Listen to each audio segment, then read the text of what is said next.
আসসালামু আলাইকুম ভিউয়ার্স, আজ আমি আপনাদের তৈরি করে দেখাবো হাতের কাছে থাকা দুই একটি উপকরণ দিয়ে কাঁচা আমের ললি আইসক্রিম। এই ললি আইসক্রিম বানানোর জন্য আমি 3টি আম নিয়েছি।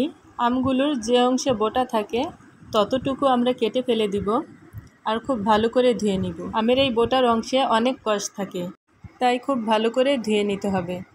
এবার চুলায় একটি হাঁড়িতে পানি দিয়ে আমরা আমগুলোকে সিদ্ধ করে নিব। আমগুলো যখন এরকম ফেটে যাবে তখন বুঝতে হবে আমাদের আমগুলো সিদ্ধ হয়ে গেছে। তারপর আমগুলো পানি থেকে তুলে ঠান্ডা করে নিব। এবার আমগুলো ছিলে হাত দিয়ে কচলিয়ে আমের পিউরিটা বের করে নিব। আমগুলো ভালো সিদ্ধ হলে খুব সহজেই কিন্তু আমের পিউরিটা বের করা যায়। এবার আমের পিউরি একটি ব্লেন্ডার জারে নিয়ে নিব। আমের পিউরির সাথে আমি আরও নিয়ে নিব পুদিনা পাতা, 1 ফালি লেবুর রস, নিব চিনি। আমি এখানে 2 টেবিল চামচ পরিমাণ চিনি নিয়েছি। তো কাঁচা আমের ললি আইসক্রিমে যে যেমন মিষ্টি খেতে পছন্দ করবেন সে ততটুকু চিনি নিয়ে নেবেন।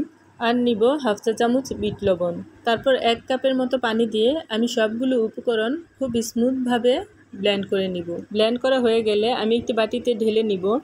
আপনারা দেখতেই পাচ্ছেন আমের এই পিউরিটি কিন্তু বেশ ঘন হয়েছে, সেজন্য আরও 1 কাপের মতো পানি আমি এই ব্যাটের মধ্যে দিয়ে খুব ভালো করে মিশিয়ে নিব। এ পর্যায়ে আপনারা লবণ আর চিনির পরিমাণটা একটু টেস্ট করে নেবেন। যদি প্রয়োজন হয় তাহলে আরেকটু দিয়ে খুব ভালো করে মিশিয়ে নেবেন। এবার দিয়ে দিব 1/2 চা চামচ সবুজ ফুড কালার। তো এটা সম্পূর্ণই অপশনাল। এই ফুড কালার দেওয়াতে আমের ললির টেস্টে কোনো পরিবর্তন হবে না, শুধু একটু কালারে পরিবর্তন হবে। তো কেউ চাইলে এই ফুড কালার না দিয়েও আমের ললিটা তৈরি করতে পারেন।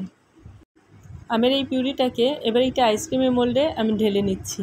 কারো কাছে যদি এরকম আইসক্রিমের মোল্ড না থাকে সেক্ষেত্রে আপনারা কোনো প্লাস্টিকের জার কিংবা স্টিলের গ্লাসেও এই ললি আইসক্রিমটা তৈরি করে নিতে পারবেন। সেক্ষেত্রে গ্লাসের মুখটি একটি পলিথিন বা ফয়েল পেপার দিয়ে আটকিয়ে মাঝখানে একটি ছুরি দিয়ে কেটে আইসক্রিমের একটি কাঠি ঢুকিয়ে দিলেই হবে। এবার আইসক্রিমের মোল্ডটিকে আমরা 7 থেকে 8 ঘন্টার জন্য ডিপ ফ্রিজে রেখে দিই। 8 ঘন্টা পর আইসক্রিমের মোল্ডটি ফ্রিজ থেকে বের করে নিলাম। আইসক্রিমের মোল্ডটি বের করার পর আমরা 3 মিনিট বাইরে এমনিতেই রেখে দিব। এতে করে আইসক্রিমগুলো খুব সহজে মোল্ড আউট হবে। তা না হলে মোল্ডটি ফ্রিজ থেকে বের করার সাথে সাথে যতই টানাটানি করেন আইসক্রিমগুলো মোল্ড আউট হবে না। এভাবে কাঁচা আমের ললি বানিয়ে আমরা ডিপ ফ্রিজে সংরক্ষণ করে বাচ্চাদের কিন্তু বেশ কয়েকদিন পর্যন্ত খাওয়াতে পারি। প্রিয় দর্শক, আমার ভিডিও যদি ভালো লেগে থাকে প্লিজ আমাকে সাপোর্ট করবেন। আর সবাই অনেক ভালো থাকবেন, আমাদের জন্য অনেক অনেক দোয়া করবেন। আল্লাহ হাফেজ।